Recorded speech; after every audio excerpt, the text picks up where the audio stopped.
Every day, you make decisions: what to buy, who to trust, what to believe. But here's the real question: are those decisions really yours, or are they designed? This channel breaks down the psychology behind everything. I'm Shrest, and this is where we decode the world. Okay, let's step inside. Welcome to This Explainer. Today, we're taking a calm, analytical look at the invisible influence of a place you likely know intimately. You know, we tend to think of IKEA simply as a massive warehouse to buy affordable furniture. But the somewhat unsettling reality? It actually operates as a highly sophisticated behavioral engineering system. It's a beautifully familiar scenario, isn't it? You tell yourself you've got a very focused plan. You're going to get in and get out for a single specific item, maybe a bookshelf, or maybe just one lamp. You feel focused, surgical even. But, as we'll see, what happens next is absolutely no accident. Your reality almost inevitably transforms from that quick, surgical errand into a dazed 3-hour journey. Suddenly, you're in the parking lot staring at a cart overflowing with hand towels, a cheese grater, scented candles, things you had absolutely no intention of buying. If this happens to you, I want you to know it's not a failure of your own self-control. It happens simply because you were mathematically meant to lose control. To put the sheer scale of this operation into perspective, with over 500 stores globally, IKEA generates nearly 48 billion euros a year. And here's the thing. They achieve this massive number not merely by selling flat-pack furniture, but by subtly and systematically engineering human behavior, literally from the second you cross their threshold. The moment you step inside, you're smoothly guided from a wide-open decompression zone, which is specifically designed to calm your mind and lower your guard from the outside world, right onto a fixed one-way labyrinth. This natural feeling path stretches for nearly a mile across a space roughly the size of 5 football fields. It herds you past their entire catalog, smoothly, quietly removing your freedom to navigate directly to what you actually want. Because the path twists and turns every 50 feet or so to deliberately obscure what's coming next, you end up quietly surrendering your autonomy to the maze. In fact, architecture professors have analyzed this layout, and they've referred to it as a psychological weapon that fosters a submissive experience. You can't easily go backward, you certainly can't see the end. You just keep moving forward, completely open to whatever the maze decides to show you next. Now, this long, winding walk preys directly on a cognitive bias we call the sunk cost fallacy. Think about it. Just getting to an IKEA on the outskirts of town requires effort. Once you're inside, your brain starts doing this sort of fuzzy math. It decides that, well, because you've invested so much energy walking this massive 300,000 square foot space, you need to buy things just to make the trip feel worth it. Your psychological resistance just gently lowers. As you drift deeper into the maze, you enter the showrooms. And this is where an emotional connection really begins to build. You see, getting you slightly lost was just step one. Now, you wander through these perfectly lit, fully staged room displays.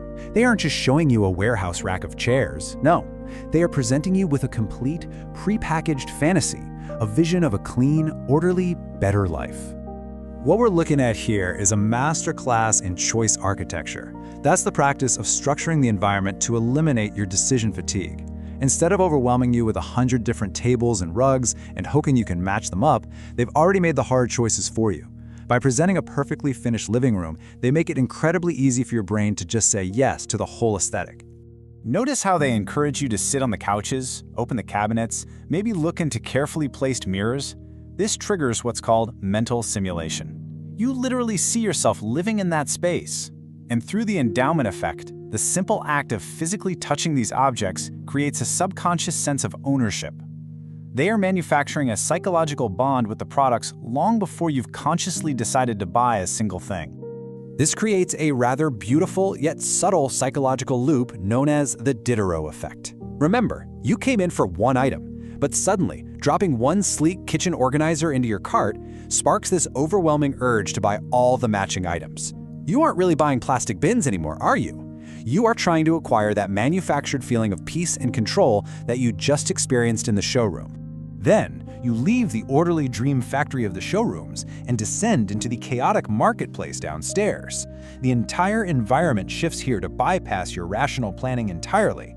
It's a bazaar built so effectively that an astonishing 60% of all IKEA purchases end up being unplanned impulse buys.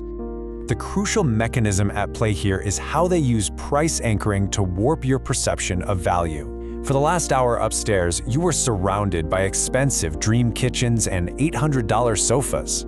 Those high numbers anchored themselves in your mind. So now, compared to those expensive anchors, a $3 candle or a $10 glass, it feels like an absolute steal. Honestly, it feels practically free. IKEA actually enhances this with a technique they internally call bulla bulla, which is the deliberate jumbling of low-priced goods in large bins.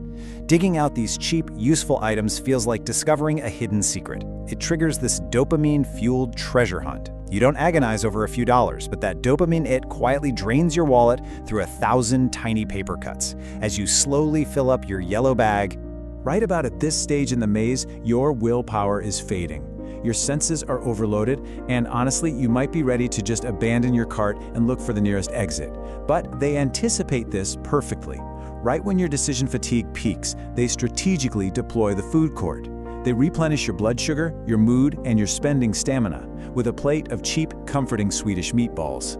This calculated mid-game reset is so incredibly effective that it makes IKEA one of the top global food retailers. Let that sink in. It draws in 30% of their visitors exclusively for a meal.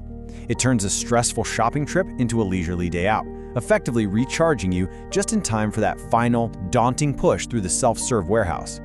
So, you finally leave the store, but their ultimate psychological trick, it doesn't actually happen until you get home.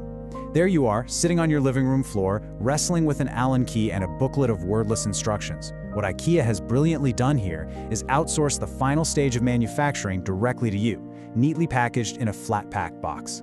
And the unsettling part is, we don't just tolerate this inconvenience, we implicitly prefer it. Harvard researchers discovered an absolutely fascinating phenomenon. People are willing to pay a staggering 63% more for furniture they assembled themselves, compared to identical items that come pre-assembled. This perfectly illustrates what behavioral scientists have officially named the IKEA effect. It's a remarkably powerful cognitive bias. That little hit of pride you get from deciphering those instructions and successfully building a slightly wobbly bookshelf. It transfers directly into an emotional attachment for the object itself. You literally love it more because of your own labor. They took an inconvenience and turned it into their strongest asset. When you look at the entirety of this experience, the forced path, the lack of windows subtly warping your sense of time, the continuous sensory overload, you realize you have been seamlessly transformed. This is known as the Gruen effect. The intentional confusion makes you forget your original mission, slowly shifting you from a highly focused shopper into a wandering, compliant, and highly suggestible consumer. It really is quite remarkable when you step back and look at it objectively. It is a sealed-off, end-to-end theme park of behavioral engineering. The forced labyrinth, the simulated ownership, the impulse pricing, the mid-game reset, right down to the self-assembly. The true product being sold here isn't actually furniture. It is a perfectly constructed psychological experience, expertly designed to bypass your rational mind. The feeling of being completely lost inside an IKEA isn't a flaw in their design, it is the design working flawlessly. So the next time you find yourself wandering down that familiar, windowless path, clutching a bag of candles you definitely didn't need, I want you to just pause, ask yourself, who is really pulling the strings here? How much of this trip is your choice, and how much is the maze?